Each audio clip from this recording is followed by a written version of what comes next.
Bismillahirrahmanirrahim. Assalamualaikum warahmatullahi wabarakatuh.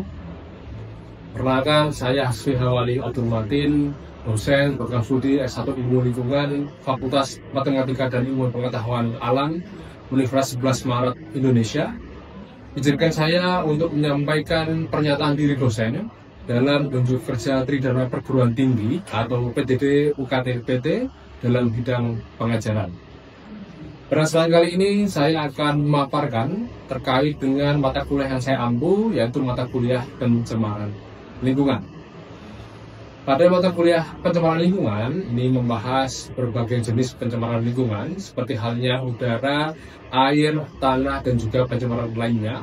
Kemudian membahas sumber dan karakteristik pencemar, kemudian juga dampaknya terhadap lingkungan dan kesehatan serta prinsip-prinsip pengendalian dan pengelolaannya. Mata kuliah ini merupakan mata kuliah wajib pada semester genap, yaitu semester 4 dan dengan bobot 2 SKS. Adapun kemampuan yang diharapkan setelah mengikuti perkuliahan ini, yaitu sesuai dengan capaian pembelajaran lulusan pada program studi S1 Ilmu Lingkungan, Fakultas Matematika dan Ilmu Pengetahuan Alam Universitas 11 Maret, yaitu yang pertama CPL 2, mampu melakukan pemantauan dan pengelolaan lingkungan.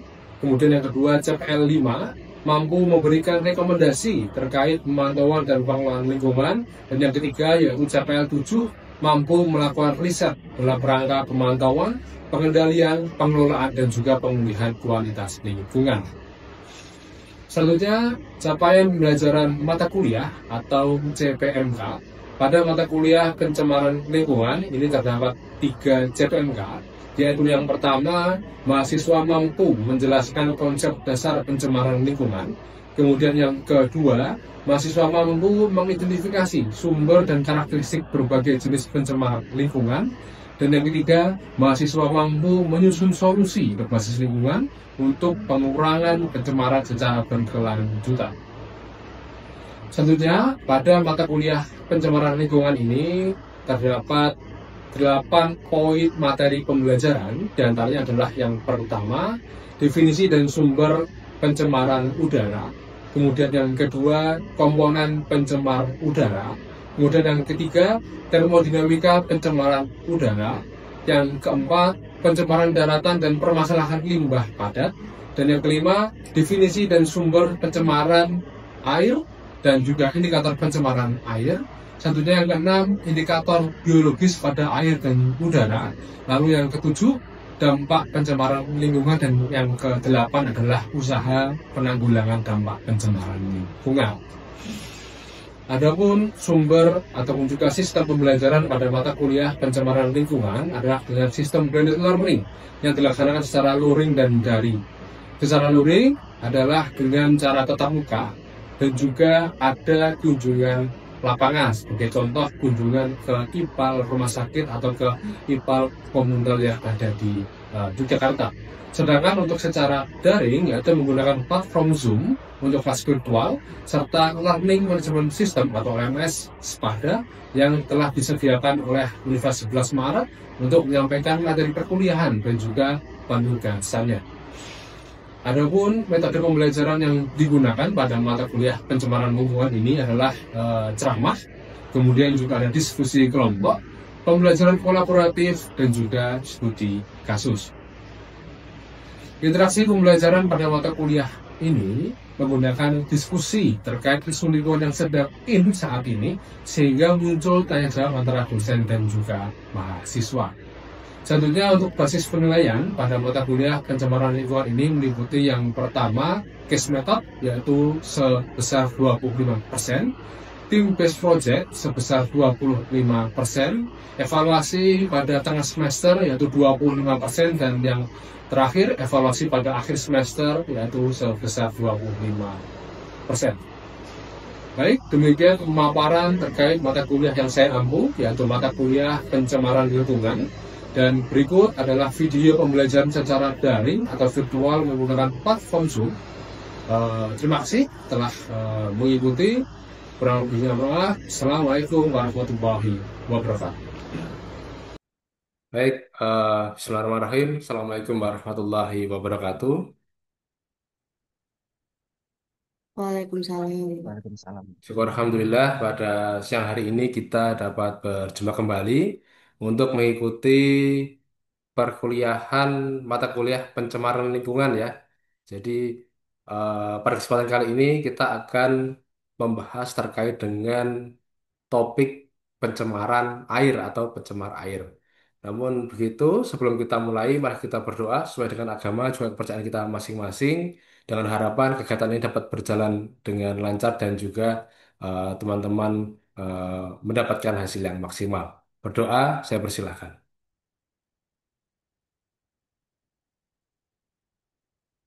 Berdoa cukup.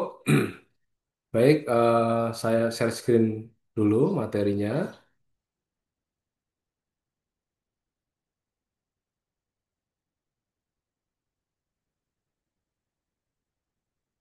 Oke, apakah sudah terlihat? Sudah, Pak. Ya, Kak. Ya, ya, Sudah, baik. Pak. Ini saya minimize dulu supaya tidak tutup. Baik, teman-teman sekalian, pada kesempatan kali ini kita akan membahas materi terkait dengan pencemaran air ya. Sebelum 2 minggu yang lalu kita membahas pencemaran udara, kemudian juga pencemaran tanah, dan kesempatan kali ini kita membahas pencemaran air ya. Eh, Pada kesempatan kali ini nanti kita akan membahas teori dulu, di mana nanti di bagian akhir juga kita akan membahas studi kasus terkait dengan instalasi pengolahan air limbah dan spesifik ke nanti pengolahan air limbah di Ipal Sewon, karena insya Allah minggu depan ya Mas Jonas nanti sama Mbak Zelda mohon untuk dapat dicek kembali untuk Ipal Sewonnya apakah sudah fix atau belum, di mana jika sudah fix maka kita akan ke lapangan ya, kita akan ke Ipal Sewon yang ada di daerah istimewa Yogyakarta. Baik, kemudian sebelum masuk ke substansi materi, saya sampaikan terlebih dahulu untuk CPMK-nya. Jadi setelah mengikuti perkuliahan ini, diharapkan mahasiswa mampu yang pertama itu mahasiswa mampu mengidentifikasi sumber dan karakteristik berbagai jenis pencemar lingkungan. Kemudian mahasiswa mampu untuk menyusun solusi berbasis lingkungan untuk pengurangan pencemaran secara berkelanjutan.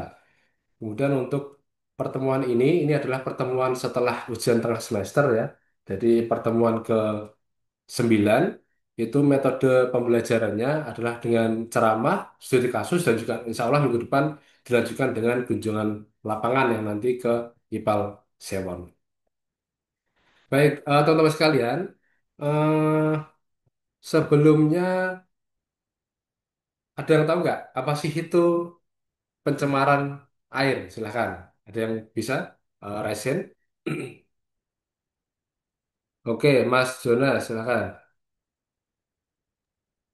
Ya, Pak. Mungkin kalau menurut saya pencemaran air itu adalah proses masuknya zat atau dimasukkannya zat ke dalam, mungkin spesifiknya di dalam badan air, sehingga menyebabkan kualitas air tersebut menurun pada tingkat tertentu, seperti itu, Pak. Oke, baik. Terima kasih. Ada yang ini melengkapi? Tadi disampaikan oleh Mas Jonas bahwa pencemaran air adalah masuknya zat asing begitu ya, atau bahan lainnya, kemudian masuk ke dalam badan air. Oke, Mas Gazi, silahkan menambahkan. Mungkin sedikit menambahkan sih Pak, untuk pencemaran air sendiri itu ketika sudah melebihi namanya daya dukung dan daya tampung Pak. Oke, Karena menurut saya ketika selama masih dalam ambang batas daya dukung dan daya tampungnya itu masih dikatakan tidak tercemar. Ketika udah melebihi itu baru tercemar gitu Pak. oke, baik. Ya, terima kasih Mas Gazi. Plus untuk Mas Jonas dan juga Mas Gazi. Jadi begitu ya teman-teman ya. Ya. eh, Ini ya teman-teman untuk pencemaran air ya. Di sini disampaikan bahwa masuknya zat ya, zat, alergi ataupun juga organisme asing atau organisme lain yang masuk ke dalam badan air ya atau masuk ke lingkungan dan menyebabkan penurunan kualitas air. Kemudian membahayakan makhluk hidup dan juga lingkungan yang ada di sana ya. Itu adalah definisi dari pencemaran air. Kemudian tadi ditekankan lagi oleh Mas Gazi ya, ini kan masih definisi pencemaran air, belum definisi tercemar. Lalu apa sih definisi tercemar ya? Seperti hal yang sudah saya sampaikan di pertemuan-pertemuan sebelumnya. Jadi, apakah ketika ada zat asing masuk ke lingkungan, dalam hal ini adalah badan air, apakah tercemar? Tidak ya teman-teman ya. Sebagai contoh, kita memasukkan tinta warna hitam di sungai ya, yang begitu luas ya. Kemudian dibandingkan dengan kita memasukkan tinta berwarna hitam ke dalam air 1 gelas ya. Tentunya tinta hitam tadi yang masuk ke badan sungai belum tentu sungainya tercemar. Tapi bisa jadi air yang 1 tetes tadi ya, tinta 1 tetes tadi yang masuk ke dalam air dengan volume 1 gelas itu bisa jadi akan tercemar ya. Karena apa? Karena yang zat asing tadi, tinta tadi berwarna hitam masuk ke dalam air di dalam gelas itu melebihi daya dukung dan daya tampung ya. Sehingga definisi dari tercemar adalah apabila ada zat asing masuk ke badan lingkungan ya, ke udara, ke tanah, ke badan air, kemudian melebihi daya dukung dan juga daya tampung, maka itu disebut dengan tercemar ya. Jadi tidak selalu namanya limbah masuk ke badan air langsung tercemar itu tidak ya. Ada istilah daya dukung daya tampung. Nah, apabila daya dukung daya tampung terlampaui, maka itu baru kita sebut dengan tercemar. Baik, iya teman-teman ya, saya kira ini clear, kita bisa lanjutkan. Baik, satunya ini ada sumber pencemar air ya. Ini ada sumber alamiah dan juga sumber antropogenik. Bedanya apa sih alamiah dan antropogenik ini teman-teman? Baik, satunya ini ada sumber pencemar air ya. Ini ada sumber alamiah dan juga sumber antropogenik. Bedanya apa sih alamiah dan antropogenik ini teman-teman? Kalau antropogenik sendiri itu berfokus dari kegiatan manusia sih, Pak. Kalau di situ ada beberapa contohnya. Yang pertama dari domestik atau dari rumah tangga. Lalu juga bisa dari kegiatan industri. Di situ dicontohkan dari logam berat dan juga bahan kimia. Lalu ada dari pertanian dan juga dari peternakan. Oke, betul ya. Jadi kalau sumber alamiah berarti ya terjadi atas kehendak alam begitu.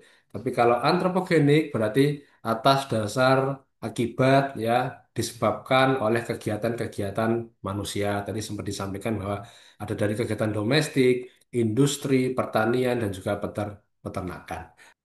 Baik, kita lanjutkan. Nah, ini ya, apa sih dampak dari pencemaran air gitu ya? Nah, di sini disajikan bahwa dampak pencemaran air ya, ini ada kepada manusia, kepada ekosistem, ekonomi, dan juga sosial. Ya.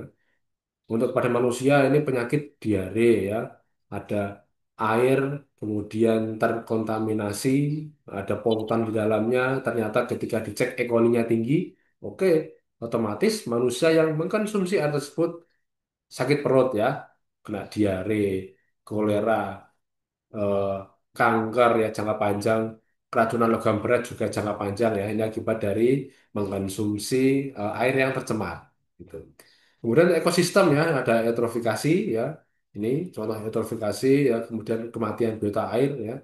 Lalu ekonomi, kerugian nelayan ya, akibat dari badan air yang tercemar ya, perairannya sudah tercemar, ikan-ikan pada mati ya, sehingga yang tadinya mungkin 1 hari bisa 10 ton ikan ya, nelayan hanya mendapatkan 1 ton ikan saja, yaitu menjadi kerugian bagi teman-teman nelayan.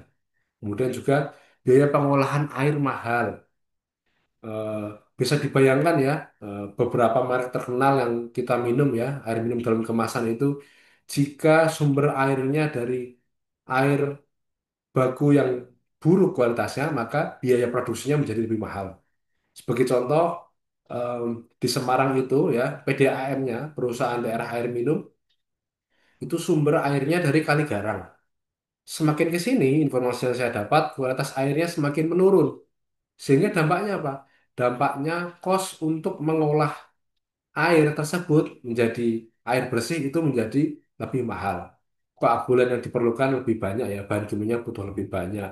Mungkin area sedimentasi harus diperluas akibat dari TSS, TDS, kekeruhan yang tinggi misalnya. Nah itu mempengaruhi perekonomian juga. Otomatis ya PDAM nggak bisa jual murah. Ya, karena dia produksinya, kos produksinya mahal, otomatis jualnya pun juga harus mahal kan gitu ya. Tentu supaya mengcover biaya produksi. Kemudian sosial, konflik antar masyarakat ya, antar pengguna air, kualitas air menurun ya, otomatis ketersediaannya juga semakin menipis, ya itu muncul konflik di antar masyarakatnya. Ya ini diberikan contoh gambaran eutrofikasi ya. Eutrofikasi apa sih teman-teman? Ada yang tahu nggak? Oke, Muhammad Radit, monggo silakan Mas. Terima kasih Pak. Sebenarnya purifikasi sendiri itu merupakan proses peningkatan kadar nutrien khususnya dalam perairan yang menyebabkan eh, pertumbuhan alga itu semakin meledak gitu. Namanya itu ada biom gitu. Begitu Pak. Oke. Biasanya karena apa sih kok tiba-tiba meledak nutrisi di dalamnya atau perairan menjadi sangat subur itu biasanya karena apa? Mungkin dari inputan dari pertanian yang mengalir Oke. ke waduk atau Oke, danau gitu ya. Pak.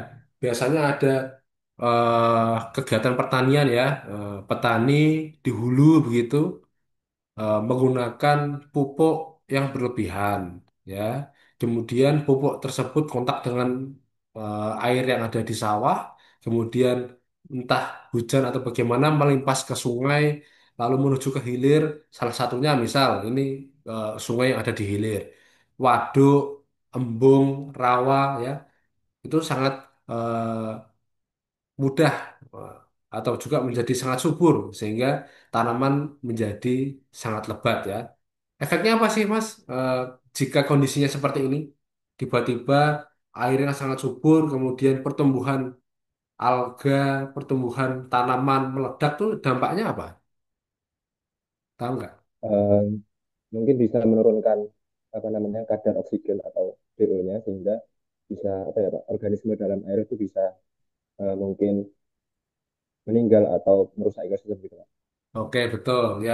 Akibat dari kualitas air yang sangat tinggi nutrisinya, sangat subur, alga meningkat, tumbuhan air berkembang pesat, ya. Matahari nggak bisa masuk ke dalam ya. Jadi terjadi pembusukan yang ada di bawahnya, ya.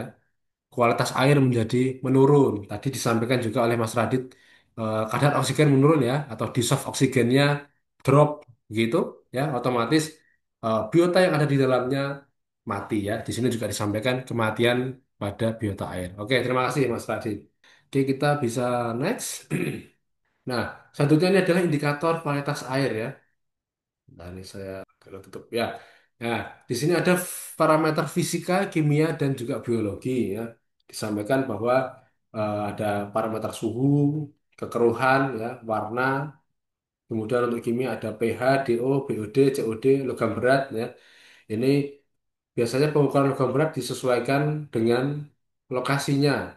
Tidak selalu semua, misal ada dinas begitu ya ingin mengukur kualitas air sungai tapi jauh dari industri biasanya logam berat tidak diikutkan atau tidak menjadi hal yang utama. Namun eh, di daerah lain, misal di Kalimantan yang sekitarnya ada perusahaan-perusahaan besar yang eh, memiliki potensi melepaskan polutan pencemar air ke badan sungai, maka logam berat ini akan ikut diukur ya, seperti itu.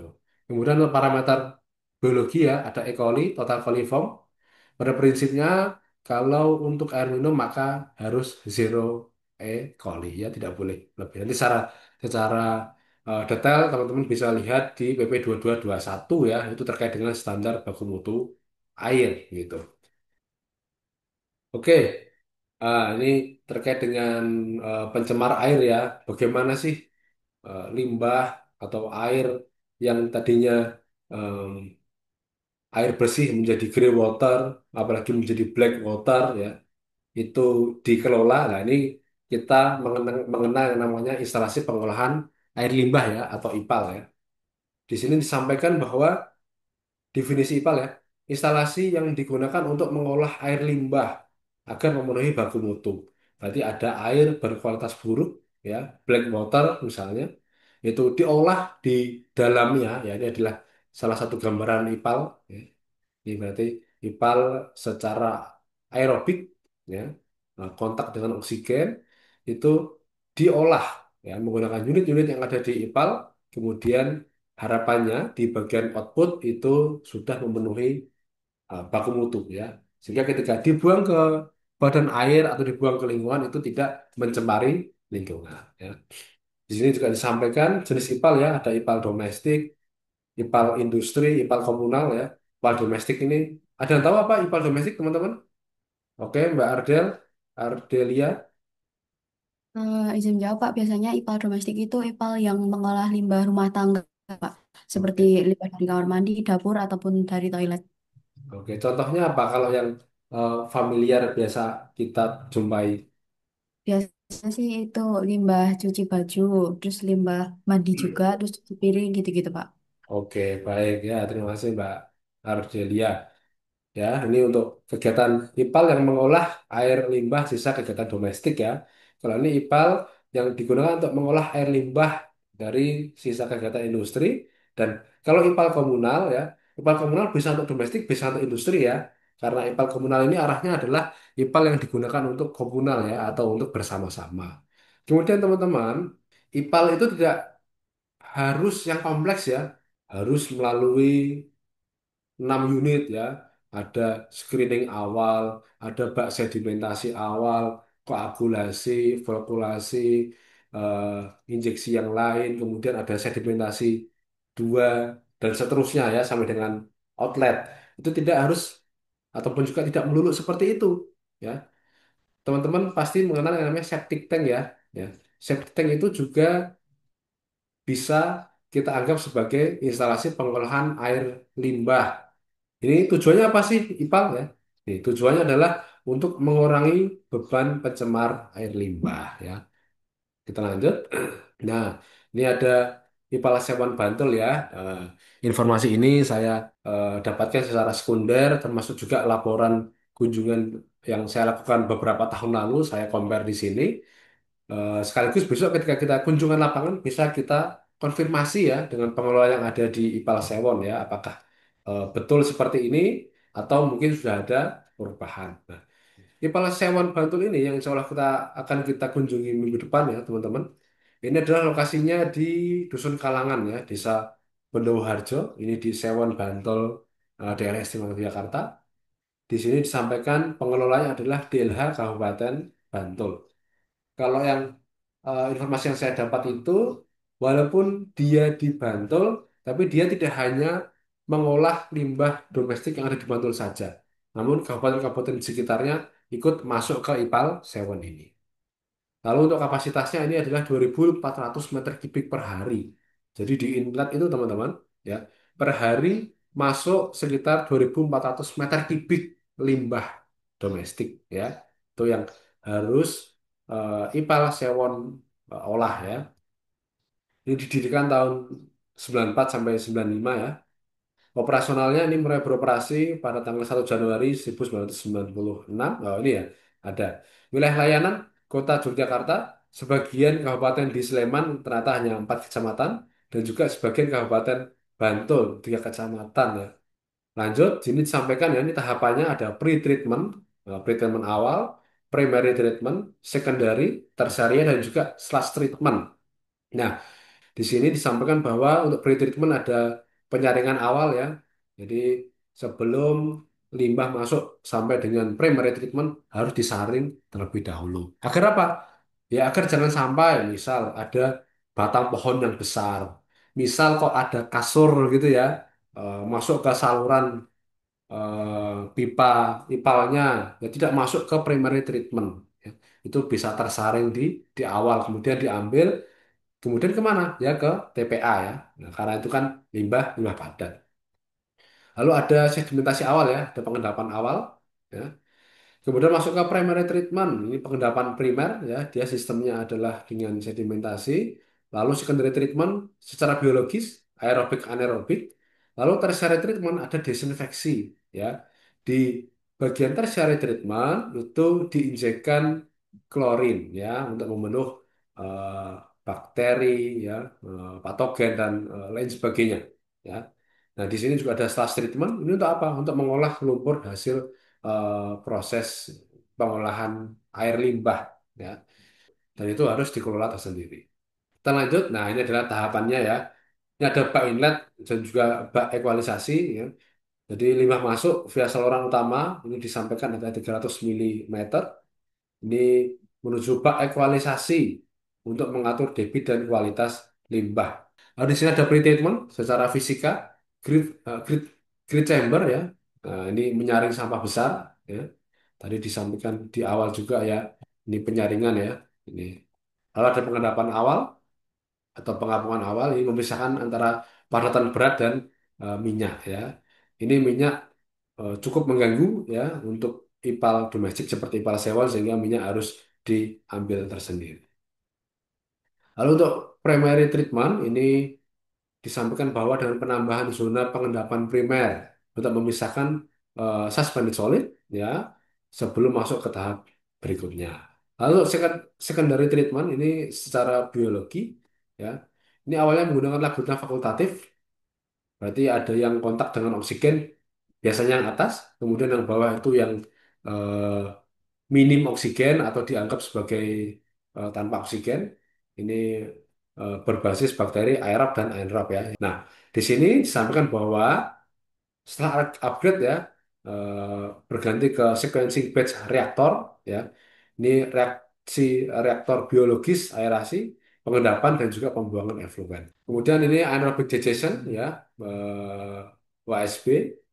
Ini beberapa literatur ya menyebutkan bahwa tambahan teknologi seperti WSB dan juga THS ini sebelum dan setelah SBR ya. Jadi ada tambahan sebelum dan juga setelah SBR. Ya. Ini WSB apa sih? Ya, ini ya. Limbah dialirkan dari bawah ke atas melewati selimut lumpur mikroba aerobik atau biofilm ya. Ini menghasilkan gas metana dan efisien mengurangi BOD dan COD. Untuk sludge handling ya, eh, ini apapun jenis ipal pasti muncul sludge ya. Di sini sampaikan lumpur terpisah dikeringkan dan dimanfaatkan sebagai pupuk organik. Oke, ini di outlet ya. Nah, hasil dari pengolahan ipal tadi ya dari awal sampai akhir, outletnya dibuang ke sungai Sungai Bedok ya. Ini yang ada di sekitar ipal Sewon. Oke, begitu teman-teman. Kira-kira sampai di sini ada yang ingin ditanyakan? Oke, Mas Arnaldi silakan. Baik Pak, izin bertanya Pak terkait itu kan setiap IPAL kan menerima eh, limbah masing-masing ya Pak. Mungkin bisa minyak atau apa atau limbah domestik atau tinja itu ya Pak. Nah, mungkin setiap karakteristik tadi itu apakah treatmentnya harus berbeda atau semua treatment itu sama Pak? Oke, baik. Pertanyaan yang bagus. Saya kembalikan lagi. Kira-kira ya sebagai contoh misal ipal sewon ini ada 1, 2, 3, 4, 5 step untuk pengolahan air limbah.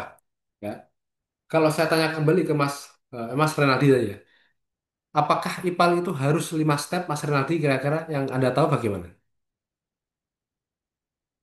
Harus harus step by step sih Pak. Harus step by step, Tapi betul. Tapi apakah ya, semuanya harus 5 step? nggak harus sih Pak. Tidak ya, baik. Saya Ya, coba jawab ya. boleh. Jadi ipal itu macam-macam ya. Kembali lagi tadi yang konvensional yang ada di depan rumah kita hanya 1 step saja atau mungkin 2 step ya. IPAL atau IPLT septic tank yang ada di rumah kita itu 2 step. Step yang pertama adalah primary, yaitu secara biologis. Step yang kedua untuk pengendapan. Harusnya seperti itu. Lalu sisa airnya dibuang ya, bisa diresapkan ke dalam tanah ataupun juga diteruskan ke badan air atau selokan yang ada di depan rumah kita. 2 step ya. Nah, apakah harus 5 step? Apakah harus 2 step? Itu disesuaikan dengan karakteristik limbahnya. Itu Mas Renaldi, apakah cukup menjawab? Baik, Pak. Sudah menjawab, Pak. Terima kasih Oke, banyak, Pak. baik. Terima kasih Mas Renaldi. Kira pertemuan kita hari ini bisa dicukupkan. Semoga apa yang sudah disampaikan menjadi manfaat untuk kita semua. Gitu, sebelum saya tutup, saya ucapkan permohonan maaf apabila ada salah kata dalam menyampaikan materi. Saya akhiri. Assalamualaikum warahmatullahi wabarakatuh.